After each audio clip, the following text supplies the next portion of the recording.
പ്രിയപ്പെട്ട വിദ്യാർത്ഥികളെ, പ്ലസ് ടുവിന് ശേഷം BSc നഴ്സിംഗ് ആൻഡ് പാരാമെഡിക്കൽ കോഴ്സുകളിലേക്ക് LBS വഴി അഡ്മിഷൻ എടുക്കാൻ ആഗ്രഹിക്കുന്ന വിദ്യാർത്ഥികൾ കയ്യിൽ കരുതേണ്ട കുറച്ച് ഡോക്യുമെൻറ്റും അവയുമായി ബന്ധപ്പെട്ട അറിവുമാണ് ഈ വീഡിയോയിൽ ആദ്യം ചർച്ച ചെയ്യുന്നത്. അപ്പോൾ നമ്മുടെ വീഡിയോയിലേക്ക് കിടക്കാം. ആദ്യം തന്നെ നമ്മൾ ഉപയോഗിച്ചുകൊണ്ടിരിക്കുന്ന ഒരു ഇമെയിൽ ID ആൻഡ് ഫോൺ നമ്പറാണ് വേണ്ടത്. പിന്നെ ഒരു പാസ്പോർട്ട് സൈസ് ഫോട്ടോ, അതിനുശേഷം SSLC certificate, plus two certificate, അതായത് ഇവയുടെ കോപ്പി കൈ കരുതിക്കോളൂ. നമുക്ക് പ്ലസ് ടു സർട്ടിഫിക്കറ്റ് ഇപ്പോൾ അടുത്ത് ലഭിക്കില്ല, ആയതിനാൽ രജിസ്റ്റർ നമ്പർ അടിച്ചു കൊടുത്താൽ മാർക്ക് വരുന്നതായിരിക്കും. പിന്നീട് നമുക്ക് അപ്ലോഡ് ചെയ്യാനൊരു അവസരവും LBS നൽകുന്നതായിരിക്കും. അതിനുശേഷമാണ് റിസർവേഷൻ ലഭിക്കുന്ന വിദ്യാർത്ഥികൾക്ക് അതുമായി ബന്ധപ്പെട്ട സർട്ടിഫിക്കറ്റ്, അതായത് കാസ്റ്റ് സർട്ടിഫിക്കറ്റ് എന്നിവയൊക്കെ. പിന്നെ ഇൻകം സർട്ടിഫിക്കറ്റ്, വരുമാനം 1,00,000 താഴെയാണെങ്കിൽ അത് തെളിയിക്കുന്ന ഇൻകം സർട്ടിഫിക്കറ്റ്. പിന്നെ കമ്മ്യൂണിറ്റി സർട്ടിഫിക്കറ്റ്. അടുത്തത് നോൺ ക്രീമിലിയർ സർട്ടിഫിക്കറ്റ്, OEC വിഭാഗത്തിൽപ്പെടുന്ന വിദ്യാർത്ഥികൾ ഉൾപ്പെടുന്ന ഒരു സർട്ടിഫിക്കറ്റാണ്. അതുപോലെ തന്നെ മറ്റ് വിഭാഗങ്ങളും പെടുന്നുണ്ട്. ഇൻസ്ട്രക്ഷൻ എങ്ങനെ ഡൗൺലോഡ് ചെയ്യാമെന്ന് ഈ വീഡിയോയിൽ തന്നെ പറയുന്നു.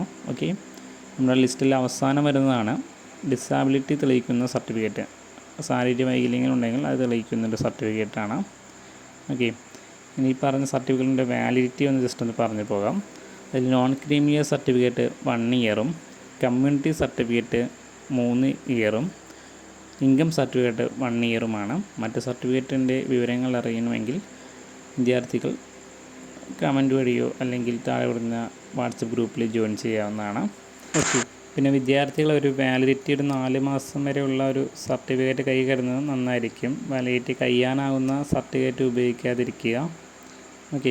ഇനി ഞാൻ പറഞ്ഞ ഇൻസ്ട്രക്ഷൻ എങ്ങനെ ഡൗൺലോഡ് ചെയ്യാമെന്ന് നോക്കാം. അതിനായി നമ്മൾ ഗൂഗിൾ ക്രോമിൽ LBS എന്ന് സെർച്ച് ചെയ്യുക. അതിൽ ആദ്യം വരുന്ന ലിങ്ക് പ്രസ് ചെയ്ത് മുന്നോട്ട് പോകാം. തുറന്ന് പ്രൊഫഷണലായിട്ടുള്ള നേഴ്സിംഗ് ആൻഡ് പാരാമെഡിക്കൽ കോഴ്സ് തിരഞ്ഞെടുക്കുക. അതിനുശേഷം സ്ക്രോൾ ചെയ്ത് താഴേക്ക് വരുമ്പോൾ നമ്മുടെ LBSൻ്റെ BSc നേഴ്സിംഗിൽ അഡ്മിഷൻ ഉടനെ തന്നെ ആരംഭിക്കുമെന്ന് കാണും. ഏറ്റവും താഴേക്കായി വരുമ്പോൾ ഒരു ഡോക്യുമെൻ്റ് ഡൗൺലോഡ് ചെയ്യാൻ ഉണ്ടായിരിക്കും. അതായത് 30/4/2025 പബ്ലിഷ് ചെയ്തൊരു ഡോക്യുമെൻറ്റ് അന്ന് ഡൗൺലോഡ് ചെയ്യുക. അത് ഓപ്പൺ ചെയ്യുമ്പോൾ ഞാൻ ആദ്യം പറഞ്ഞ നമ്മുടെ ഡോക്യുമെൻറ്റ്സൊക്കെ ആവശ്യമായി വരുന്നത് കാണാം. അതായത് LBSന് അപേക്ഷിക്കാൻ ആവശ്യമുള്ള ഡോക്യുമെൻറ്റ്സ്. എന്തെങ്കിലും വായിക്കുമ്പോൾ ഡൗട്ടുകൾ അനുഭവപ്പെടുകയാണെങ്കിൽ കമൻറ്റ് സെക്ഷൻ വഴിയോ നമ്മുടെ വാട്സപ്പ് ഗ്രൂപ്പിൽ ജോയിൻ ചെയ്തോ ചോദിക്കാവുന്നതാണ്. അടുത്ത് നമുക്ക് ആപ്ലിക്കേഷൻ ഫീസ് ജസ്റ്റ് ഒന്ന് ചർച്ച ചെയ്യാം. ജനറൽ വിഭാഗത്തിന് 800 രൂപയും SC/ST വിഭാഗങ്ങൾക്ക് 400 രൂപയുമാണ് ഫീസ് വരുന്നത്. കേരളത്തിൽ BSc നഴ്സിംഗിന് 50% സീറ്റുകൾ മാത്രമാണ് LBC വഴി ഫില്ല് ചെയ്യുന്നത്. ബാക്കിയുള്ളത് AMC SFNCK വഴിയും PNC MAC വഴിയുമാണ്. AMC SFNCK എന്ന് ഗൂഗിൾ സെർച്ച് ചെയ്യുമ്പോൾ ഒരു ലിങ്ക് ആണ്, അത് പ്രസ് ചെയ്ത് മുന്നോട്ട് പോവുക. തുടർന്ന് നമ്മുടെ അഡ്മിഷൻ ഡീറ്റെയിൽസ് നമുക്ക് ലഭിക്കുന്നതായിരിക്കും. പ്രോസ്പെക്ടസും ഡൗൺലോഡ് ചെയ്ത് ജസ്റ്റ് ഒന്ന് വായിച്ച് നോക്കുക. AMC SFNCK എന്ന് ലളിതമായി പറയാം. ക്രിസ്ത്യൻ വിഭാഗത്തിൽ വരുന്ന വിദ്യാർത്ഥികൾക്ക് BSc നഴ്സിംഗിന് അഡ്മിഷൻ പ്രൊവൈഡ് ചെയ്യുന്ന ഒരു വിഭാഗമാണ്. അടുത്ത് പ്രൈവറ്റ് കോളേജുകളിലേക്കാണ് PNC MAC വരുന്നത്. അത് ഗൂഗിളിൽ സെർച്ച് ചെയ്താൽ അതിൻ്റെ private nursing college and management association of Kerala എന്ന് കാണും.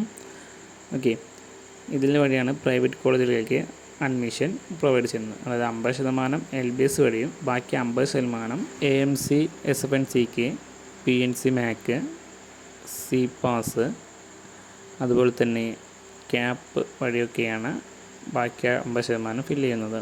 വിദ്യാർത്ഥികൾ പറ്റിക്കപ്പെടാതെ ശ്രദ്ധിക്കുക. കേരളത്തിൽ ഗവൺമെൻറ് കോളേജുകളിൽ മറ്റൊരു വഴിയും അഡ്മിഷൻ പ്രൊവൈഡ് ചെയ്യുന്നില്ല, LBS വഴി മാത്രമാണ്. തുടർന്നുള്ള അപ്ഡേറ്റുകൾ കഴിഞ്ഞ വർഷങ്ങളെ പോലെ തന്നെ ഈ വർഷം നൽകുന്നതായിരിക്കും. നമ്മുടെ പ്ലേലിസ്റ്റിൽ കോമണായ അപ്ഡേറ്റുകൾ ഒന്ന് കാണുക. Thank you for watching.